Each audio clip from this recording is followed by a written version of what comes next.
I had a couple of opportunities to travel to Cuba. On one of these trips, a classmate and I went there to spend 3 weeks at a seminary in the city of Matanzas. Our goal was to build relationships between the seminary there and our own seminary, and to make an assessment of their theological library to see what kind of resources we might be able to share with them. Because of the embargo, physical books are a precious commodity. If students of the seminary have research to do, they must request the librarian to bring the book out of a locked room. And even still, they are not allowed to leave the library with it. Even faculty members are restricted to only checking out one book at a time. So we spent our time there meeting with students and staff, drinking really strong coffee, and eating a lot of rice and beans in the cafeteria. We were even able to attend a class where I managed to somewhat follow along. But towards the end of our trip, with only a few days left, I noticed that the crown on my back molar seemed to be sticking down a bit. I assumed it must have come loose or something and decided to chew carefully until we got back home. But it turned out the problem was much more serious than that. By the end of the day, my tooth was throbbing, and I could hardly eat. Over the course of our remaining time there, the pain grew so bad that I couldn't even sleep. All I had brought with me was some ibuprofen that just happened to be in my suitcase, and I was definitely taking more than the recommended dose, just to try and take the edge off the pain until I could make it back home and finally address the issue. Now, I know that Cuba has well-trained medical professionals, and if we were there for even one day longer, the pain would have forced me to go to a local dentist. But just like those books were a rare commodity, so is medicine in Cuba. If they didn't happen to have the antibiotics to spare on a traveling American, my only solution would have been extraction. Now, fortunately for me, I was able to hold out just long enough to make it to a dentist back home who prescribed me some antibiotics and an appointment with the endodontist. But that experience always reminds me of just how much modern medicine has transformed our lives.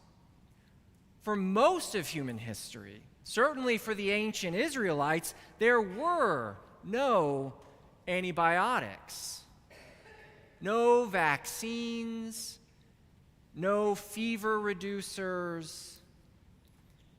An acute illness, a fever like the one Simon Peter's mother-in-law had, was not merely an inconvenience, but often was a brush with death. So there's a lot more going on here in this passing reference to her healing than we might expect from how few words are given to it. On the surface, what we see is a confirmation of Jesus' power to offer a cure for the sick. This in itself is certainly an important role, right? So there was no modern medicine, but there were physicians. How effective they were varied. And it wouldn't have mattered much to a working class family like Simon Peter's, because it's doubtful they could have afforded a physician anyway. Instead, most people who fell ill during this time had to turn to folk remedies and to miracle workers.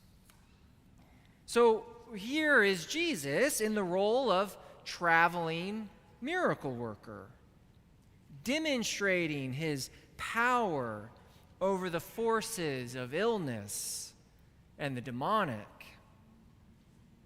But that's just what is happening on the surface. Because when it comes to illness, these ancient people understood it in a much more holistic manner than we tend to do in the modern world.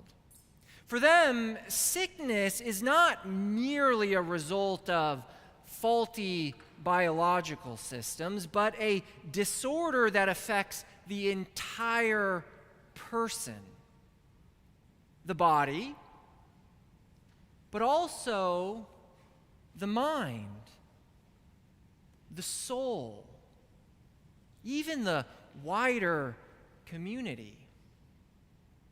So let's take leprosy, for example. Now, leprosy in the Bible is not exclusively what we now call Hansen's disease. When we hear leper, we often have this image of people who've lost their extremities because of the progressive nerve damage of that bacterial infection. But in the Bible, leprosy is any kind of skin condition, including things like eczema or hives. The reason why such people became outcasts was not a fear of spreading a bacterial infection, but because of their symbolic understanding of disease. Leprosy is any disease of the skin. It represents to the ancient Israelites a breakdown of boundaries. This breakdown of boundaries was then a threat to the entire group. It meant the boundaries of the group might also break down, just as the boundary of the skin has broken down. The safety of the family, the clan, would be compromised by what these lesions represented. Now, I point all this out because in some ways this view of disease is going to be strange to us. In some cases, even cruel.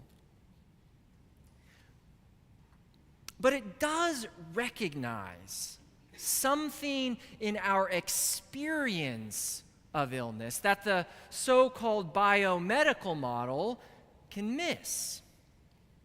And that's how our experience of illness can disrupt our sense of identity, our sense of vocation. And it often disrupts our families and our communities. When I was trying to bear all that pain while in Cuba, all I wanted was to get back home, to get back to a familiar land, to speak with a dentist in my native tongue. Even though Cuba has perfectly well-trained dentists, in the vulnerability of my illness, I, for whatever reason, decided one more day of pain was worth it. Which brings us back to Simon Peter's mother-in-law.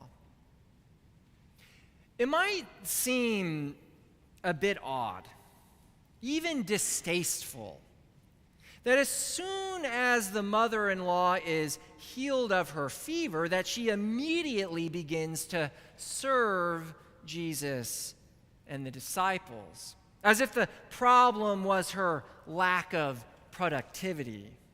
Get rid of the fever so she can get back to the household chores. But keep in mind this ancient view of illness. And look again at this account. Jesus not only removes her fever, but takes her by the hand and restores her to her place in the community, to her vocation. Yes, a vocation to serve Christ, as Mark describes, in the same way that the angels serve Christ in the desert. You see, Jesus does not merely offer us a cure for what ails us, but rather he heals us.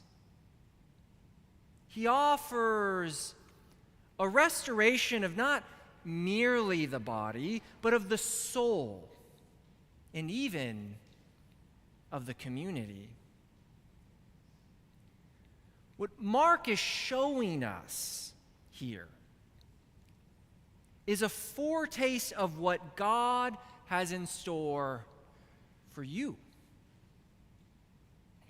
A promise that Jesus will also come to you, even in illness, in darkness, in loneliness,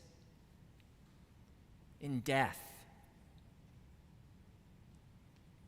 And he will take you by the hand, and he will lift you up right out of the grave.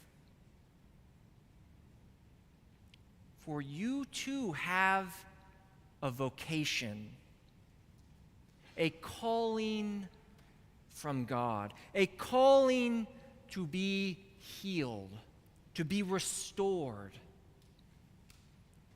and to serve as even the angels serve.